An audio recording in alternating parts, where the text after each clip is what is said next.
How often do we procrastinate? How often do we say stuff like, yeah, I really should do that. I don't know. I guess I'm just lazy. We have a problem with too many choices, too many options, and not following through on any of them. Well, let me ask you a question. How many diets does it take to get down to where you'd like to be at? Just one.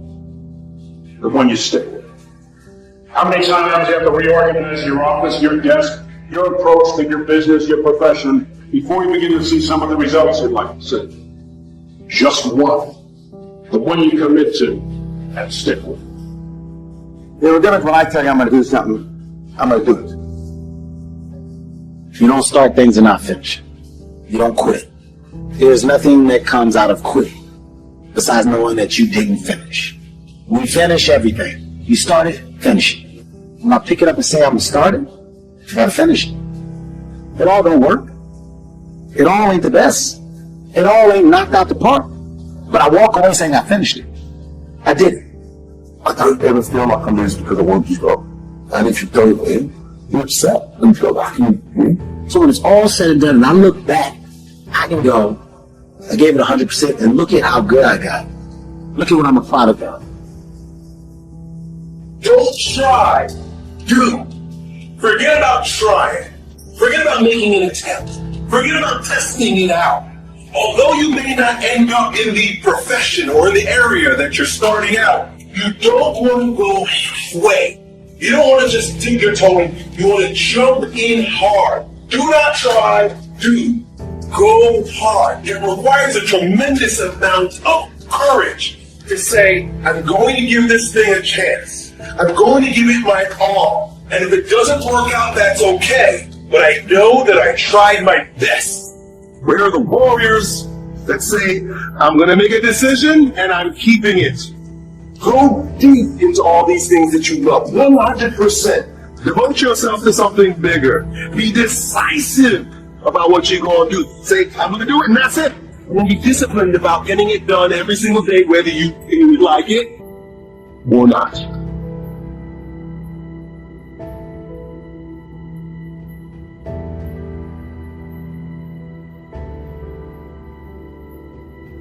Keep the faith.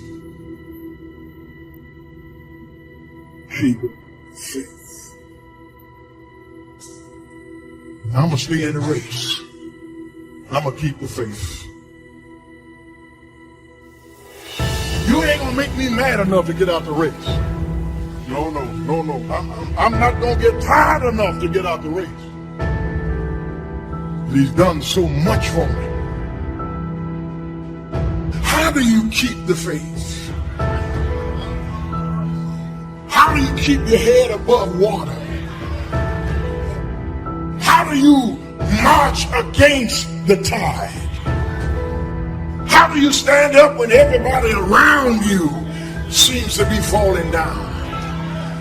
How do you keep firm and solid footing when everything underneath you seems to be slipping away? How do you keep the faith? Number one, you got to be a fighter. Faith into action equals manifestation. Nothing is done without willpower. I want you to think about your major goal. And I want you to have a big goal. Why is that important? Because in order to do something you've never done, you've got to become someone you've never been. You have greatness in you. If you don't have the money, and if you don't have the contacts, if you don't have the relationship, none of those things matter. If you have a goal and dream, if you have the willpower to go after it, you can never lose faith. That's the key. You have to believe in something that you can't see. You have to believe when you don't see no way how. Faith is the belief in things that you cannot see. You have to buckle down and keep believing. If God told you you were going to be rich in August of 2021, do you know how crazy you would talk to people from now until then? Because you know on August of 21, I'm going to be rich. But he don't tell you when the package is going to arrive. So here's the deal. He wants you to stay in faith to receive the package, because he only delivers to Faith Street. If you step off over here to I don't see how Boulevard, he don't ship there. He does not ship there. He only sends the boxes to Faith Street. Once you believe you deserve something, then you've at least opened the door to walk into the room of success. But prior to believing you deserve it, you can do all the work, all the calls, all the mechanics that the other people do. But if you don't believe you deserve it, you're never going to even walk into the room and sit at the table to have a chance to get your piece. The chair at the table, the space at the table is only reserved for those who believe they deserve to be sitting there. Hard work matters. Why does hard work matter? Hard work matters strategic, because if you make more phone calls, you do the old adage, right? Show up earlier than everybody else, leave later. But there's something more deep about that. Yes, making more phone calls, seeing more people, being more active, being busier, putting in more hours into something always gives you a strategic chance. But something powerful happens when you do things other people aren't willing to do. You begin to believe you deserve to have things other people won't have. And that's what gets you a seat at the table of success. Wisdom uninvested in labor is wasted. Even the highest of attitude, which is faith. Faith uninvested is wasted, produces nothing. The name of the game is to put faith and philosophy into activity so that it starts making progress, turning nothing into something. How do you do that? Here's how you start. There's 3 steps to it. Number 1, imagination. Now, imagination is not tangible, but it is almost real. Almost real. It's not real, but it's almost real. But it's hard to say that imagination is nothing. Imagination is not tangible yet, but it is the beginning of turning nothing into something.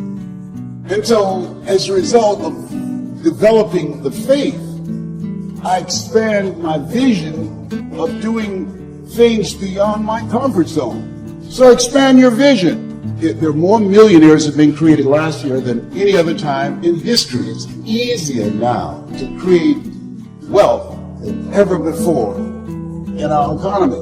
And so having a service-driven life, looking at the things that you want to do, and having collaborative, achievement-driven, supportive relationships, learning every day that you have breath, you have an opportunity to serve. You have an opportunity to make a difference. A man without a dream or vision shall perish. It's what God puts in your imagination for you to have. Everything God wants you to have, He puts it in your imagination. Albert Einstein said imagination is everything. It's the preview to life's coming attractions. It all happens at an appointed time, but you have to stay in faith for the appointed time to happen for you. I've been wanting to be on TV since I was 10 years old. You know how old I was before I got on TV? 38. 28 years after I wrote it on the paper. I won't be on TV. It took me 28 years to get on TV. But it happened at an appointed time. I just never gave up in faith. I kept going because I didn't know how to quit. Because I know if I quit, it cannot happen. But if you stay with it, you have no idea what can happen for you. What causes that switch to flip? The overdrive. The beast mode, the full-on destroyer that will not stop. You gotta go, man. You just have to go. Never wait on the right time, because the right time ain't ever coming. Beast mode is a lifestyle that becomes your nature. You know all these people spending their whole year doing nothing, sitting still. And then all of a sudden, for 3 weeks out of the year, they suddenly spring into action. And things start moving, results start coming. And right when you think you might be looking at a different person, they go right back to where they were 3 weeks before and stay there for another year. These are the New Year resolution beach body. These are the people who want to lose weight. Talk about losing weight. Buy the gear to lose weight, get a membership, get into position to lose weight. But quit because training is at 5:30 in the morning. Everybody wants to be a millionaire. Everybody wants to be the top of the top. Until it's time to do what Phenomenal does. I'm not scared that some kid's gonna take my spot. If he does, he's gonna have to do it with sweat. He's gonna have to do it with tears. He's gonna have to do it with blood. He is going to have to get up at 2:30 in the morning. If he could get up every day at 2:30, He deserved to take my spot. Some people are taking your spot and they shouldn't take it, but because you're average, it's easy to take your spot. It's easy. It's easy to take that client before you get to him. It's easy. It's easy to beat you while you average. But let me tell you something. Everybody wants to be a beast until it's time to do what beasts do. Right now is a time of year where you can really separate yourself. You can separate yourself from other people, your competition, but you can also separate yourself from where you are, from the standards you've set. You can separate yourself from your current position to a new position in your relationships, your money, your body, your business. If somebody's ahead of you, it's difficult to catch them when they're at full speed. It just is. It's difficult. They're in front of you. They're running full speed and you're chasing them down. It's difficult to catch at those times. But where you do catch people is during what I call separation seasons. And these are the seasons where some people begin to flinch. They get weak. They take time off. They relax. They get casual about their routine. Maybe they're not as sure about their standards as they once were. And when they do that, they flinch. Bam! You blow their doors off because you keep pushing and separate yourself during that time. This isn't just about competing against other people. It's separating yourself from where you currently are, which is what all of you want to do. It's called growing. You see, beast mode is about the hunt. And if you don't get that, if you don't understand that, then you'll think that you can just turn it on whenever you want. Now I've got to pass this class. Time to get into beast mode. I've got to get this promotion. Time to get into beast mode. That's not how it works. It's about the hunt. The hunt is what terrifies them. People don't even understand the hunt because it's primal. It's do or die. It's all or nothing. The hunt. Hunting is about practice. It's the practice of patience. It's the refinement of process. It's the lessons of failure. It requires time. It builds experience. It demands resilience, endurance, and collaboration. So when the win happens, it happens fast and frequently.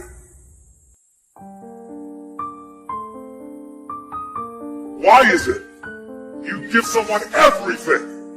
Support, encouragement, education, money, opportunity. And people you give the most to sometimes spend their life going in and out of rehab their whole life. And then you see people that life is just kicked in the teeth. People have been through any form of abuse, mental, emotional, physical, any.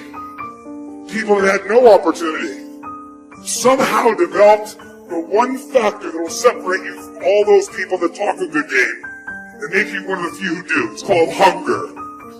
See, if you look at Sir Richard Branson's good friend of mine, Richard, this guy's as hungry today as when he was 16 years old, starting virgin in a crypt there in England. In his late 60s, he's got the same drive. The most important conversation is the one you have with yourself. You wake up with it, you walk around with it, you go to bed with it. Eventually, you act on it. Sometimes you act on it good, sometimes bad. You gotta change the internal dialogue. Until you change the internal dialogue in your head, until you callous over the victim's mentality, that the world is out to get you because of you are the only, you gotta change that shit, man. And if you keep that mentality, you're gonna stay in the same exact spot that you're in. You're not gonna drop 42 pounds in one season. That's gonna take some endurance. You're not going to become your best self all by yourself. That's going to take some collaboration. So stop trying to be a beast for a week and realize that it's about a lifestyle. You live it day in and day out. And when you practice that long enough, it becomes your nature. In life, we really will never exceed what we believe we're worth. We just never will. And so if you can begin to do things you think other people aren't willing to do, or maybe do things the former you weren't willing to do, you begin to believe that the new you deserves things other people won't get, and the new you deserves to get things the former you didn't get either.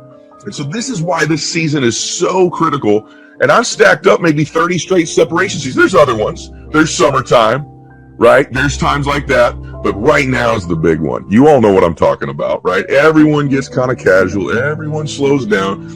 And one day turns into 3 days, turns into 4 days. You know, Christmas is a holiday. It's not a holimonth. New Year's Eve is a holiday, not a holimonth or a holiweek.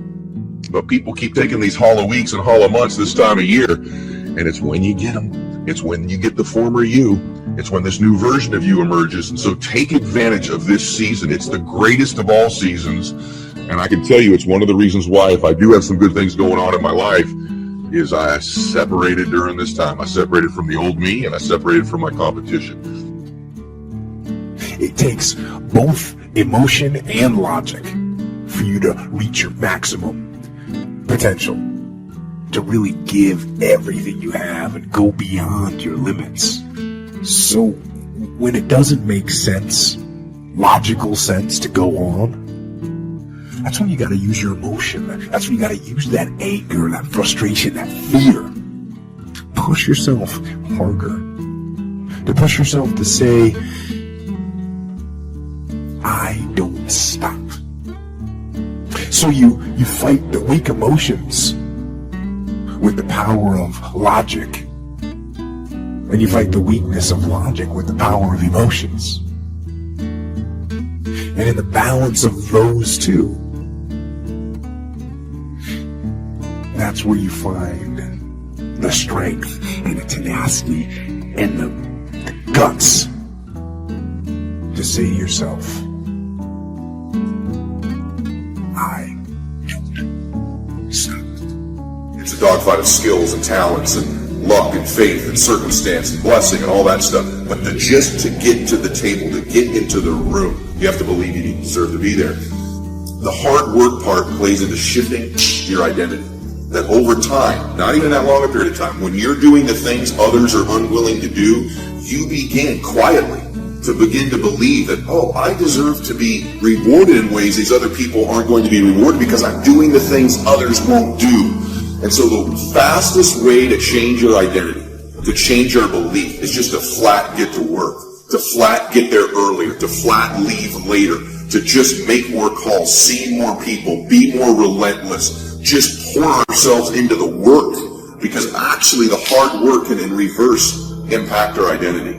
And that's the key in changing your belief. So ask yourself this question, honestly, in whatever business you're in. Have you done everything physically and mentally possible to get yourself to that table? Have you done everything you're capable of? Have you been relentless and ferocious and invested so much time, effort, and energy that inside you, you know you deserve to win?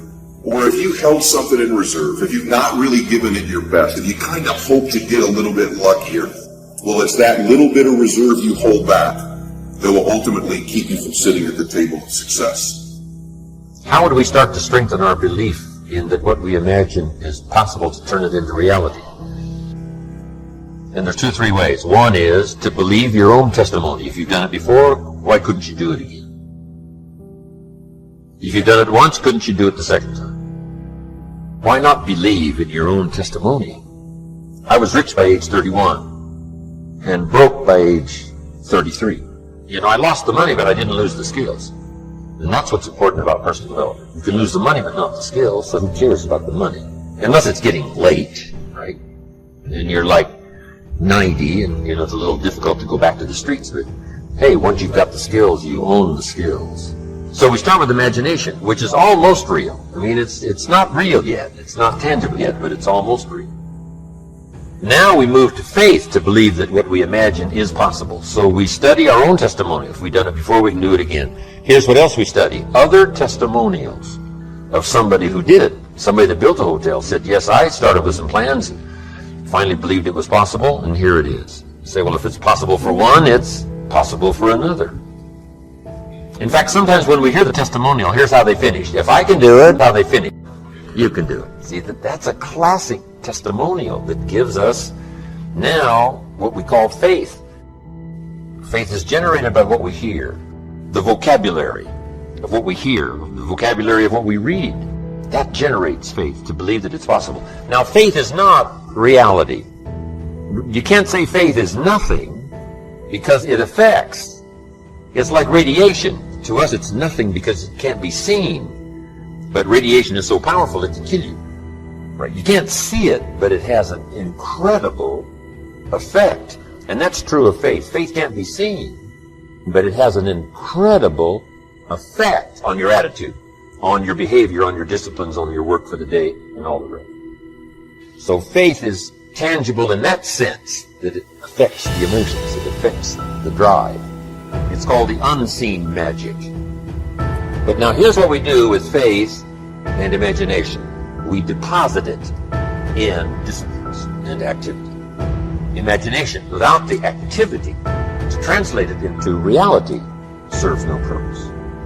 But wisdom and faith, deposited in activity, creates reality. The reality of a career, the reality of a hotel that wasn't there. You must understand that life has a way of taking you through perilous times, transitions and traumas, adversities, crisis, good days and bad days. I don't care how clean you live, how righteous you are, you're going to have trouble sometime. Life has a way of being its own schoolmaster. And over a period of years, without any college classes, courses, books, or tapes, life will teach you something. You so learn that life has its own pattern and it has its own rhythm. If you are a connoisseur of life, you observe all things. You learn from all people. You learn from all life's events. And after a while, you start drawing conclusions. When you start drawing conclusions, you draw them not for the benefit of judging other people, but you draw conclusions in the hopes that you might begin to understand what life is all about. Because after you lived a long time, you wise up a little bit.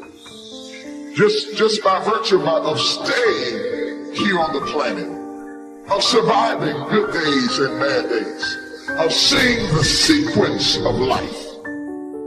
The world is not like the movies. The movies aren't real. They don't exist. But you do. And this life it's better than any movie there is. Go out into the world and actually feel it. Go feel joy and love and triumph and rapture and ecstasy and glory. Go feel those things. And with those feelings, there will be other feelings as well. Sorrow, and pain, and sadness, and desolation, and suffering. There'll be all those feelings too, but you know what? That's okay. That's okay. Take both sides. Feel all that. That's what life is. Those feelings, those emotions, those highs, and those lows. Those are life. If you really want to be transformed, you have to live in intention. This is so simple, I don't want you to miss it. Most people don't lead their life. They accept their life. And when you accept your life, you are living on things that are not worthy of your time. And you heard me say in a moment, everything worthwhile is uphill. The reason I want you to understand that is, to go uphill, you have to be intentional. Nobody ever went uphill by accident. You've never read a book on accidental achievements. You have to be intentional with what you do with who you are. And so I would just say to you, find your strengths, become very intentional, and commit your life every day to it's all uphill. See, the great mistake we make is we think, I'm going to go out and make enough money, and there's a day when I can relax and I can rest, and everything's going to be easy. Can I tell you something? The day that you have that day, one of your children, gets in an accident. Problems will never, ever leave you. Issues, obstacles, difficulties, they're always going to surround you. So you never get to that place where you've got it made. You're not supposed to got it made. You're supposed to add value to people, and it's all uphill. So the moment I understand that, then what happens is I commit myself to it, and then it becomes a beautiful uphill climbing life. Because one thing that's beautiful about going uphill is the scenery is really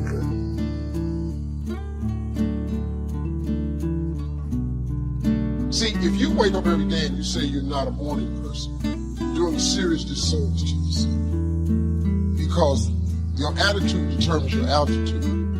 A lot of your mornings start off bad because you've taken claim that you're not a morning person. Why would you not be a morning person when the whole goal is to wake up every morning? You got to be in a life-changing business. People have got to look at you like a light. Something should be in you that shows other people that there's hope. You don't know this about yourself, but you're going to be that person one day. And you got to start preparing for what you want to be. At least let God know you're glad you're alive. You don't let nobody else. You don't know that you're going to be a light one day. And people are going to look to you for that light. I believe in winning the battle against yourself. Because there's a lot of things you can control. When you wake up and talk about making your bed, make your bed, make sure your house is clean, make sure you get your breakfast, make sure you shower or shave, whatever you're doing, control that. Don't hit the snooze button. All these things are very important. That's been told a lot of times. Why don't you hit the snooze button? Because you wake up already failing. You're already behind the power curve. So what happens when you hit the snooze button? You may not make your bed. You may not pick the right clothes out in the morning time. So that's the mindset that I think is important to bring with you every day you go, everywhere you go in life. Time is the inexplicable raw material of everything. With it, all is possible. Without it, nothing. The supply of time is truly a daily miracle, an affair genuinely astonishing when one examines it. You wake up in the morning and lo, your purse is magically filled with 24 hours of the unmanufactured tissue of the universe of your life. It is yours. It is the most precious of possessions. No one can take it from you. It is unstealable. And no one receives either more or less than you receive. In the realm of time, there is no aristocracy of wealth and no aristocracy of intellect. Genius is never rewarded by even an extra hour a day. And there is no punishment. Waste your infinitely previous commodity as much as you will, and the supply will never be withheld from you. You cannot waste tomorrow. It is kept for you. You cannot waste the next hour. It is kept for you. I have said the affair was a genuine miracle. Is it not? You have to live on this 24 hours of daily time. Out of it, you have to spend health, pleasure, money, content, respect, and the evolution of your immortal soul.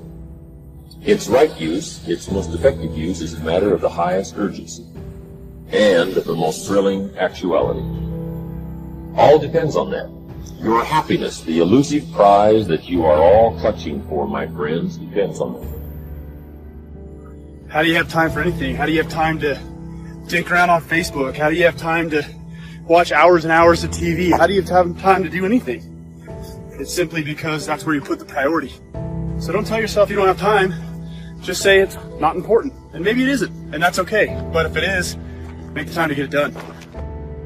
If you do what is easy, your life will be hard.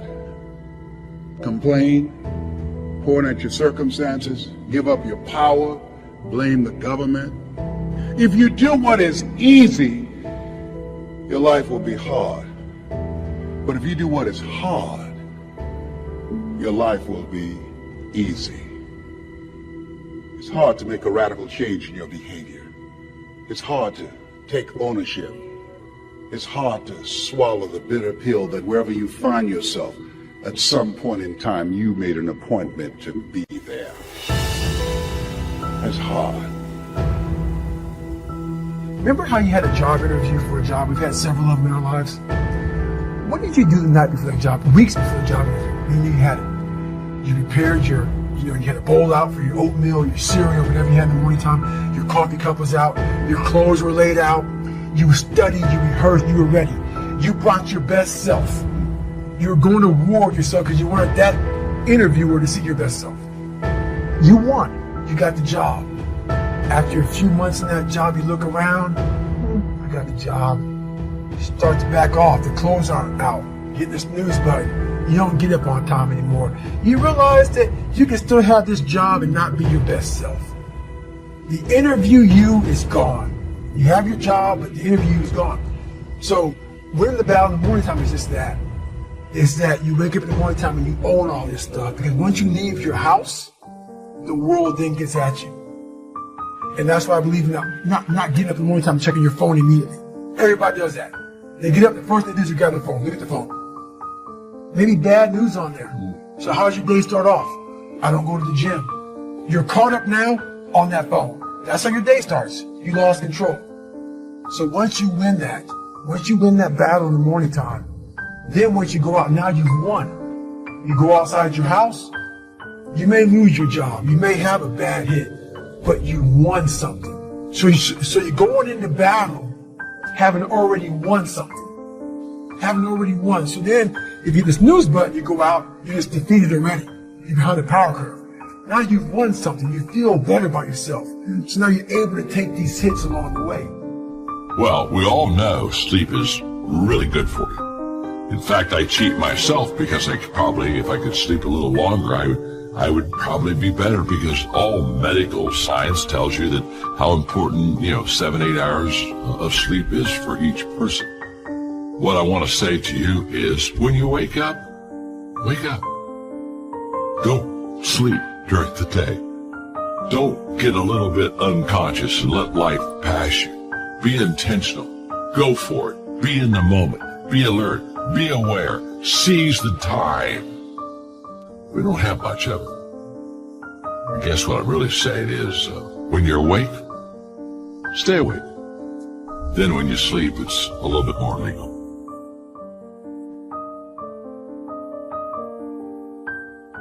If one cannot arrange that an income of 24 hours shall exactly cover all proper items of expenditure, one does muddle one's whole life indefinitely. We shall never have any more time. We have, and we have always had, all the time there is. It's not that difficult to get something started. You run it for a while, and after a while it starts running you. That's part of the challenge. I told my staff one day, giving birth to a tiger is one thing, learning how to ride it is something else, right? Sometimes you start it, and then it turns around and starts giving you all kinds of trouble. If you're working already 8-10 hours a day, that's about it. You just can't work much more than that. Bursts at a time, you can work 12, 14, 16, right? I'm sure we've all learned to do that, put in the extra time. But after a while, you pretty well have to put your life in balance, or your health is in jeopardy, and your heart's in jeopardy, and your blood pressure is in jeopardy. A lot of things, if you don't stay in balance. So you don't have to put any more hours, probably. All you have to do is just make better use of the hours. A cliche we've all heard. It's not the hours you put in. It's what you put in the hours that counts. Survival is necessary, but survival isn't living. The real problem with life is that at some point, you've got to start living it. Participation is required. This thing is not a spectator sport. You have got to get in the game and sweat it out. Yes, you'll get banged up. You'll get tossed around. You'll take some losses, but you'll also pick up some important wins. Wins that go a long way to developing who you are and your contribution to this world. I'm saying you've got to live as though it's an easy thing to do. As though there was some switch in your bedroom you can flip to get your real life started. Oh no. Life is easy. It is. Life is easy. It happens spontaneously. It happens all around you all the time. Living is hard. How many rules must you imprison yourself with before you get it? Before you see the rules you write to protect yourself from the mistakes you made. To protect yourself from where you came from and what happened to you can become your prison if you're not careful. And I believe that that's what happens to most people. They go through life making tiny edits to living. Little footnotes that read, she said my teeth were crooked, so I don't smile with my whole face in. Because I got hurt last time, I won't trust again. I was so disappointed last time I tried, I won't let myself want again. You see what I'm getting at? These rules start early, and sometimes they're forced on you. So I know living is hard. Being stuck in anger, that's a rule for how you should respond to a particular situation. Being ravaged by anxiety, that's a rule for how you should react to uncertainty. Indecisiveness, procrastination, These are rules for how you should react to opportunity. Rules, rules, rules. They're everywhere. Damn the rules and ask yourself, am I living? So make your own comic book. Make your life your own movie. Actually make it better than a movie. Not better because it's more adventurous or more romantic or more melodramatic. Make it better because it's real.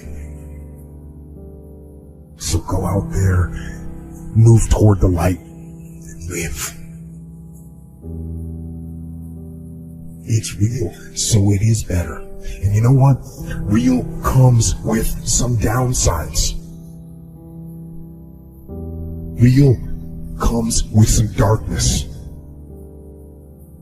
But that's okay. It's okay because when you know the darkness, the light becomes even brighter. Am I going through life with my own self? Am I fully experiencing the moments, or am I watching them go by? Am I doing all I can with the opportunities that life is presenting? Am I enjoying life, or am I managing it? Are my happiness and my joy conditional? If I died today, would my life have been fully used up? I'm not preaching, I'm just asking. Living isn't just about the adventures and the exciting things you do, the things you post on Instagram. Living is about the hard places. It's also about the dark places. Living is about where it hurts, going to those places. It's about processing pain, changing attitudes. It's about lifting those blocks, obstructing your path with experience going on. If you feel this, if your heart is starting to race, if your mind is starting to churn, that's you. That's you saying, yes, I want to live again. I want to start living again. Don't tell me about change. I know about change. I want to know specifically, what are you going to do? Who are you going to forgive? What are you going to let go of? When do you admit that you have a problem? When do you conclude that maybe it's you? When do you allow yourself to love like you love again? What I do know is that this is the only life I remember. This is the only life I have, and I intend to use it up. I'm going to experience fully what there is. That means the victories and the losses. That means the laughter and the tears, the good, the bad, and the ugly. Let's start living again. I've resolved in my spirit, in my heart, that every experience is my education. So the good experiences and the bad experiences, I'm going to learn from that, and I'm going to discover the opportunity for me to grow and for me to get better. You have to make a decision that I will learn from this thing.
you.